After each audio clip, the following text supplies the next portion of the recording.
Good morning, students. Today we will discuss about some important questions that can be asked on board about capacitance. So here two figures are given and the question is we have to find the total capacitance of each capacitor. So move towards first figure. This is the capacitance capacitor A. हमें इस capacitor में 3 dielectrics डाले हुए हैं. ठीक है, एक का डाइलेक्ट्रिक कांस्टेंट है K1, सेकंड का K2 और थर्ड का K3. हमने इसकी टोटल कैपेसिटेंस को फाइंड करना है. तो सबसे पहले मैं यहाँ पर रूल लिख लेता हूँ कि कैपेसिटर फाइंड करने का हमारे पास फार्मूला क्या होता है. जब डाइलेक्ट्रिक स्लैब को इंसर्ट कर दिया जाए then it is epsilon not epsilon r A upon D. A is the area of plate, D is the distance between the plates.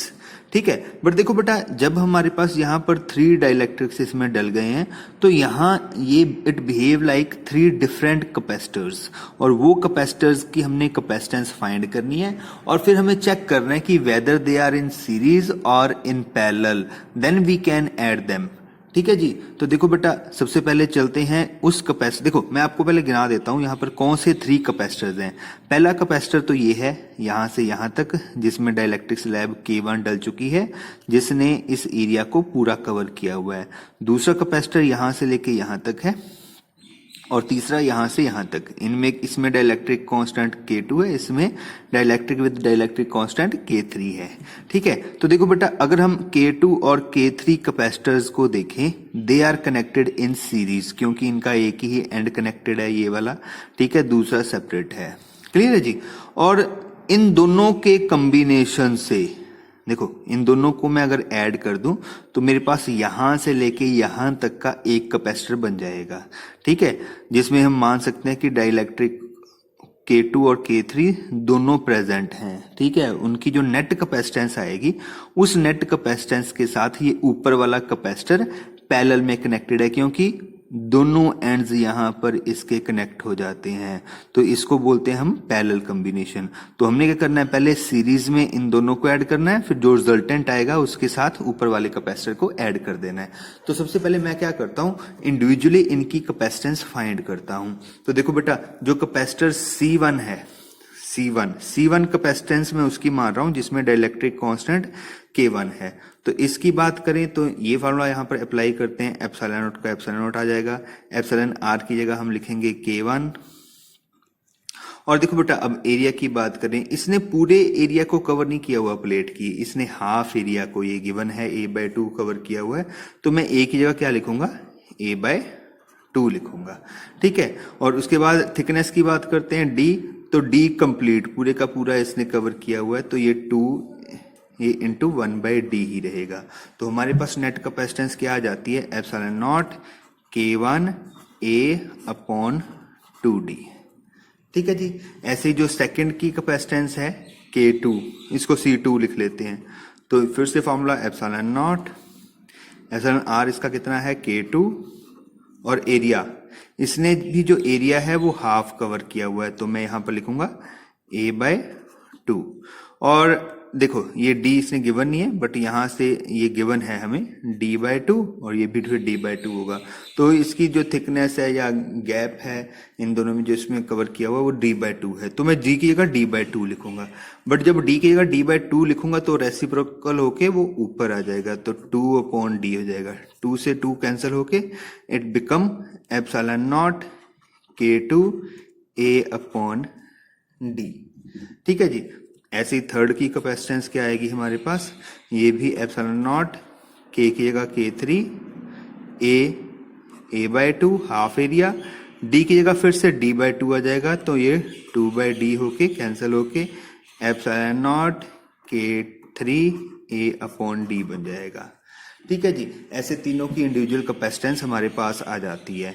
और अगर मैंने इन तीनों को ऐड करना है तो देखो बेटा ये C2 और C3 दोनों मैंने आपको बताया था they are connected in series और सीरीज में जो कैपेसिटेंस है 1 करके ऐड होती है, रेसिप्रोकल होके ऐड होती है. तो इसकी नेट कैपेसिटेंस को मैं 1/C' लिख रहा हूं. It will equal to 1/C2 plus 1/C3. और अगर वैल्यूज पुट करते हैं तो 1/C' is equal to C2 हमारे पास ये वैल्यू है, रेसिप्रोकल हो जाएगा तो D upon epsilon not K2A plus D upon epsilon not K3A। ठीक है जी। और इनमें जो भी कॉमन है, कॉमन हम फाइंड निकाल सकते हैं। यहां मैं लिख रहा हूं, it is D upon epsilon naught A common and we are left with 1 by K2 plus 1 by K3 और LCM लेने के बाद it become D upon epsilon naught A K2 plus K3 upon K2 K3। तो ये हमारे पास 1 by C dash आता है और अगर मेरे को C डैश चाहिए then we will inverse it, तो it become epsilon naught A K2 K3 upon D into K2 plus K3। तो ये C डैश आ जाता है, जो सिर्फ दो कैपेसिटर्स का सम है, इन दोनों का सम। और ये दोनों कैपेसिटर का जो सम है इसके साथ पैरेलल में कनेक्टेड है और पैरेलल में हम कैपेसिटेंस को सीधे ऐड कर सकते हैं। तो नेट कैपेसिटेंस को मैं C लिखूं अगर, it become C1 plus C dash और C1 हमारे पास था epsilon not K1 A upon 2D, so it is epsilon not K1 A upon 2D plus epsilon not A K2 K3 upon D into K1 plus K2 plus K3। तो इसका LCM लेने के बाद we can find the total capacitance, so rest you can do, you have to simply add them by taking LCM। ऐसे देखो बेटा, हमारा जो नेक्स्ट क्वेश्चन है that is given in B part. यहां पर देखो क्या है, हमारे पास again 3 capacitors are given, 3 different capacitors. इसकी जो हमारे पास कैपेसिटेंस है, ये जो फर्स्ट कैपेसिटर है वो यहां से लेके ये यहां तक है, ठीक है। उसकी जो गैप है प्लेट्स के बीच में वो D है। यहाँ से ये जो सेकंड कैपेसिटर है वो यहाँ से यहाँ तक ऐसे सेकंड कैपेसिटर बन जाता है। उसका जो गैप है प्लेट्स के बीच में वो D प्लस D 2D हो जाएगा। ऐसे थर्ड का जो गैप है वो 3D हो जाएगा। और तीनों कैपेसिटर्स 1 2 3 एक दूसरे के साथ फिर से पैरेलल में अटैच हैं। कैसे? ये तीनों की ये प्लेट तो कॉमन है, ठीक है, जो आपस में अटैच ही है। और दूसरा देखो, ये दूसरी प्लेट ये इसके साथ अटैच है, तो इसकी दोनों प्लेट्स हैं वो आपस में अटैच है, मींस दोनों एंड्स आपस में जुड़े हुए हैं तीनों कैपेसिटर्स के, सो दे आर इन पैरेलल।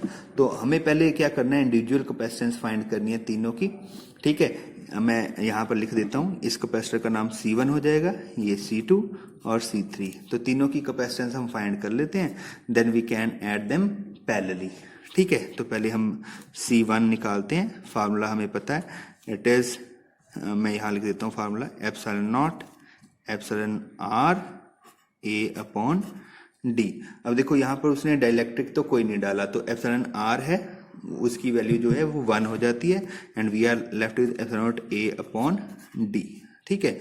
तो हम पहले कैपेसिटेंस को फाइंड करते हैं, it is epsilon not a, इसका उसने गिवन है A/3 और डी को उसने डी ही लिखा हुआ है, तो ये 3D आ जाएगा, it become epsilon not A upon 3D। Okay जी।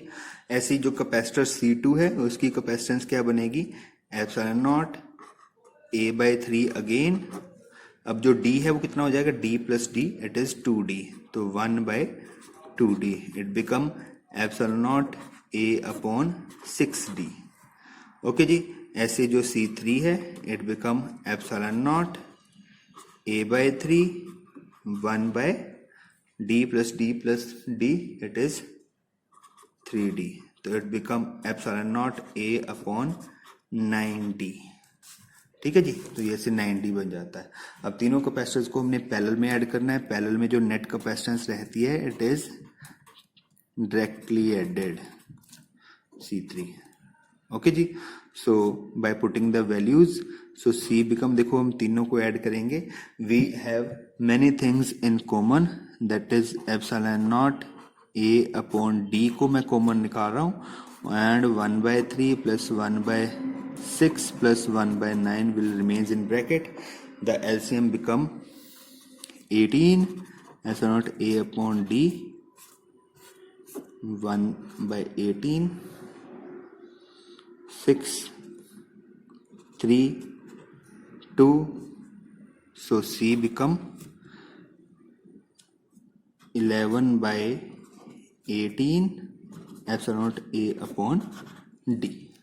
ठीक है जी. So we can solve this question by this method. देखो बेटा, एक और हमारे पास बहुत इंपॉर्टेंट क्वेश्चन है. क्वेश्चन क्या है आप स्टेटमेंट बाद में पढ़ लेना, मैं आपको बता देता हूं. हमारे पास एक कैपेसिटर है जिसको एक हमने बैटरी से कनेक्ट कर रखा है. ठीक है, थ्रू अ की. हमने की को अभी क्लोज नहीं किया है, सर्किट ओपन है. तो अभी जो कैपेसिटर में वो चार्ज है वो 0 हो जाएगा. ठीक है, 0 रहेगा अभी तक तो. ठीक है. अच्छा देखो बेटा, हम क्या करते हैं, सबसे पहले इस की को क्लोज करते हैं. देखो बेटा, जब हम की को क्लोज करेंगे तो इसके पास जो है वो चार्ज एक्वायर होना स्टार्ट हो जाएगा. हम मान लेते हैं कि इसका जो जब ये फुल हो जाता है, पूरा भर जाता है, तो इसके पास जो चार्ज है वो Q नॉट है. ठीक है, उस टाइम जो इसकी कैपेसिटेंस है वो C नॉट है और उसका जो पोटेंशियल है वो V नॉट है और इलेक्ट्रिक फील्ड है वो E नॉट है. ठीक है, इलेक्ट्रिक फील्ड बनेगी क्योंकि इधर ये प्लेट है जो पॉजिटिव चार्ज हो जाएगी फुली और ये नेगेटिव चार्ज हो जाएगी. ठीक है, बाय इंडक्शन. और इधर से इस डायरेक्शन में जो इलेक्ट्रिक फील्ड है वो E नॉट बन जाएगी. ठीक है जी, ये हमारे पास सिस्टम रहेगा. अच्छा, अब उसने क्वेश्चन में क्या बोला है, देखो बेटा, उसने बोला हमने इस कैपेसिटर को पूरी तरह से चार्ज कर लिया, उसके बाद हमने इस बैटरी को डिस्कनेक्ट कर दिया. ठीक है, ये बैटरी को हमने डिस्कनेक्ट कर देना है यहाँ से. ठीक है जी, ये मैंने क्रॉस मार दिया, मीन्स अब बैटरी कनेक्टेड नहीं है. कैपेसिटर जो है अभी फुली चार्ज्ड है, पूरा भरा हुआ है. ठीक है, बट फर्दर हमने कुछ नहीं किया, बैटरी को डिस्कनेक्ट कर दिया है. अब हमने क्या करना है, इसके बीच में जो है वो डाइलेक्ट्रिक को इंसर्ट करना है. ठीक है, और कैसे इंसर्ट करना है कि ये पूरी की पूरी स्पेस जो डाइलेक्ट्रिक है वो कवर कर लेता है. ओके जी, तो अब हमने डाइलेक्ट्रिक इसमें इंसर्ट कर दिया है और आपने बताना है कि इसके ये चारों चीजें, कैपेसिटेंस पर क्या फर्क पड़ेगा, पोटेंशियल पर, इसका जो पहले पोटेंशियल था उसमें कुछ चेंज आएगा कि नहीं आएगा, नेट चार्ज Q नोट पे कोई चेंज आएगा कि नहीं आएगा, या इलेक्ट्रिक फील्ड, इसके बारे में बताना है आपने कि ये कम होती है, ज्यादा होती है, सेम रहती है, क्या फर्क पड़ता है. ठीक है, तो हम बारी बारी से ये स्टेप करेंगे. तो हम स्टार्ट करते हैं. देखो बेटा, तो हम पहले ये देख लेते हैं कि कैपेसिटेंस पर क्या इफेक्ट होगा. ठीक है, तो देखो, इनिशियली कैपेसिटेंस थी C नॉट जब मैंने डाइलेक्ट्रिक को ऐड नहीं किया था. तो देखो बेटा, हमें पता है कि डाइलेक्ट्रिक को ऐड करने के बाद क्या होता है, कैपेसिटेंस इंक्रीज कर जाती है. और उसने बोला हुआ है कि जो डाइलेक्ट्रिक कांस्टेंट है वो K है, तो मैं यहाँ इसके लिए K लिख देता हूँ. ठीक है जी, और जब डाइलेक्ट्रिक कांस्टेंट K इसमें ऐड करते हैं तो कैपेसिटेंस भी K टाइम इंक्रीज कर जाती है. तो न्यू कैपेसिटेंस को मैं C लिखता हूं और ये कितनी हो जाएगी, K C नॉट हो जाएगी. ठीक है, K टाइम इंक्रीज कर जाएगी. हमें फार्मूला पता है, विदाउट डाइलेक्ट्रिक जो फार्मूला होता है वो epsilon not A upon D होता है. जब डाइलेक्ट्रिक डाल देते हैं तो K epsilon not A upon D हो जाता है. तो K टाइम जो कैपेसिटेंस है वो इंक्रीज कर जाती है. ठीक है जी, देखो बेटा, हमने कैपेसिटेंस इंक्रीज कर ली है. ठीक है जी, बट अब सेकंड क्वेश्चन है, क्या चार्ज इंक्रीज हुआ. देखो बेटा, हमने कैपेसिटी तो बढ़ा ली है बट सोर्स को हमने डिस्कनेक्ट कर दिया जिसने चार्ज प्रोवाइड करना था. ठीक है जी, हमने बैटरी को तो डिस्कनेक्ट कर दिया है, तो चार्ज तो कहीं और से आएगा ही नहीं, जो चार्ज पहले था वही रहेगा, इसलिए चार्ज की वैल्यू में कोई चेंज नहीं आता है. ये ऐसे है, जैसे मैं आपको एग्जांपल से बताता हूं कि हमारे पास एक ग्लास है, उसमें हमने कुछ अमाउंट ऑफ वाटर फिल किया हुआ है. ठीक है, तो ग्लास की हमने कैपेसिटी बढ़ा के किसी तरह से उसको जग बना दिया है, बट जग बनाने के बाद हमने टैप को ऑन नहीं किया हुआ, तो जो बीच में वाटर का कंटेंट है वो सेम रहेगा, इंक्रीज या डिक्रीज नहीं होगा. क्योंकि इंक्रीज तो होगा नहीं क्योंकि हमने सोर्स को बंद कर दिया, टैप तो ऑन ही नहीं की. तो यहां पर जो टैप का काम है जो बैटरी कर रही थी, तो आपने बैटरी को डिस्कनेक्ट रखा है, इसलिए चार्ज सेम रहेगा. तो हम सेकेंड स्टेप में लिखेंगे Q equal to Q not. Q क्या है, बाद वाला चार्ज, और Q नॉट क्या है, पहले वाला चार्ज. It remains same. ठीक है जी, तो चार्ज सेम रहता है. और थर्ड हमारे पास आ जाता है पोटेंशियल V। तो पोटेंशियल का हम देखते हैं अब क्या इम्पैक्ट आएगा। तो V का हमें फॉर्मूला पता है, V का फॉर्मूला होता है it is Q upon C। ठीक है जी, तो Q की वैल्यू पुट करें इट इज Q नॉट, और C की वैल्यू पुट करें it is K C not. अब देखो बेटा, तो यहां से ये Q not upon C not, Q not क्या है पहले वाला चार्ज, C नॉट क्या है पहले वाला कैपेसिटेंस, तो Q अपॉन C किसका फॉर्मूला होता है V, और V कौन सा आएगा V नॉट अपॉन K। ठीक है, तो हमें क्या पता चला, जो हमारा अभी बाद में पोटेंशियल बना है ये पहले पोटेंशियल से K टाइम डिक्रीज कर जाता है। तो अगर हम बैटरी को डिस्कनेक्ट कर देते हैं तो जो हमारा पोटेंशियल है वो डिक्रीज कर जाता है। ये मैं वो एग्जांपल ले रहा हूं जब हमने बैटरी को डिस्कनेक्ट कर रखा है। ठीक है, तो पोटेंशियल है वो डिक्रीज हो चुका है। मैं आपको रीजन बता देता हूं कि पोटेंशियल डिक्रीज क्यों होता है। देखो बेटा, जब यहाँ पर पॉजिटिव चार्ज, यहाँ पर हमने बैटरी से पॉजिटिव चार्जेस हैं वो इंप्लीमेंट कर लिए, तो बाय इंडक्शन इस जो डाइलेक्ट्रिक की पोलराइजेशन हो जाती है, तो यहाँ पर नेगेटिव चार्ज एक्वायर हो जाते हैं और इधर नेगेटिव वाली साइड पॉजिटिव चार्ज एक्वायर हो जाते हैं। तो ये नेगेटिव इन पॉजिटिव का इम्पैक्ट कम करते हैं, इनके पोटेंशियल को डिक्रीज करते हैं। That's why net potential decreases. और देखो बेटा, थर्ड, एक तो पहले यहाँ पर अप्लाइड इलेक्ट्रिक फील्ड थी E नॉट, तो इस डायरेक्शन में एक और इलेक्ट्रिक फील्ड अपने आप बन गई, इट इज E। तो नेट इलेक्ट्रिक फील्ड हमारे पास क्या बनेगी, E not minus E, means electric field की वैल्यू भी डिक्रीज हो रही है। तो हमारे पास फोर्थ क्वेश्चन का हमें आंसर मिल जाता है, जो इलेक्ट्रिक फील्ड है उसकी वैल्यू भी बाय K टाइम डिक्रीज कर जाती है। ठीक है जी, तो चारों क्वेश्चंस का हमें आंसर मिल चुका है। कैपेसिटेंस K टाइम इंक्रीज हो जानी है, चार्ज वही रहना है, पोटेंशियल K टाइम डिक्रीज हो जाएगा, इलेक्ट्रिक फील्ड भी डिक्रीज हो जाएगी। तो अब बेटा हम नेक्स्ट स्टेप सॉल्व करते हैं। हमने क्या करना है, वही दोबारा चलते हैं कि हमने क्या करना है। सबसे पहले अपने कैपेसिटर को फिल कर लेना है, पूरा भर लिया। उसके बाद बैटरी को कनेक्टेड रखना है। Now the battery remains connected. ठीक है, और फिर डाइलेक्ट्रिक स्लैब को इंसर्ट कर देना है इस कैपेसिटर की प्लेट्स के बीच में, और हमने देखना है कि इन चारों चीजों पर अब क्या इफेक्ट रहता है। मैं यहां पे लिखता हूं, व्हेन बैटरी रिमेन्स कनेक्टेड। अब हमारे पास इन चारों चीजों पर क्या इंपैक्ट आता है। बहुत इंपॉर्टेंट क्वेश्चन है, पेपर में बहुत बार पूछा जाता है। तो देखो बेटा, तो कैपेसिटेंस की बात करें, देखो बेटा, आपने बैटरी को कनेक्ट किया है, डिस्कनेक्ट किया है, जब आपने डाइलेक्ट्रिक इंसर्ट कर दिया तो कैपेसिटेंस ने इंक्रीज ही होना है और वो K टाइम इंक्रीज होके रहेगी। ठीक है जी, क्योंकि डाइलेक्ट्रिक हम डालते ही इसीलिए हैं कि जो कैपेसिटेंस है वो इंक्रीज हो जाए। ठीक है जी। अब सेकंड थिंग, चार्ज। देखो बेटा, पहले केस में क्या था, हम बोलते थे कि हमने कैपेसिटेंस तो बढ़ा ली, ग्लास से जग तो बना लिया, बट सोर्स को बंद कर दिया, टैप को बंद कर दिया है। बट यहां पर टैप ओपन है। ठीक है जी, यहां पर जो टैप है वो ओपन है, इसलिए जो चार्ज है वो इंक्रीज करता रहेगा, क्योंकि इस बैटरी ने चार्ज को देना है। ठीक है, तो जितनी इसमें कैपेसिटी होगी चार्ज उतना भरेगा। मींस अब आपने पानी की टैप ऑन कर ली है और जग भरना स्टार्ट हो गया है, तो जितनी आपने कैपेसिटी बढ़ाई है उतनी कैपेसिटी तक चार्ज भी या पानी भी इंक्रीज कर जाएगा। तो जो न्यू चार्ज है वो भी K टाइम इंक्रीज हो जाएगा। ठीक है जी। और थर्ड हमारे पास केस आता है पोटेंशियल का। तो पोटेंशियल का फॉर्मूला हमने अभी पढ़ा था, that is Q upon C। और Q कितना हो चुका है, KQ नॉट। C कितना हो चुका है, KC नॉट। तो K से K कैंसिल करके it is Q not upon C not, और ये रहा V नॉट। तो पोटेंशियल में कोई चेंज नहीं आते हैं। देखो बेटा, मैं आपको फिर से रीजन बता देता हूं। देखो बेटा, ये डाइलेक्ट्रिक का काम था पोटेंशियल को डिक्रीज करना, इसने पोटेंशियल को डिक्रीज किया। बट पोटेंशियल जो है वो चार्ज के इंक्रीज होने से इंक्रीज हो जाता है।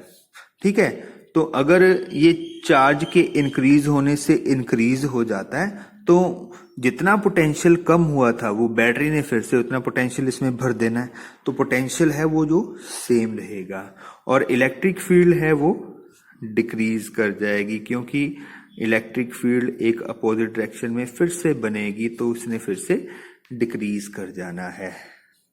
तो ये था हमारे पास क्वेश्चन, आपने इसको अच्छी तरह से पढ़ लेना है और ये पेपर में पूछा जाता है। Thank you.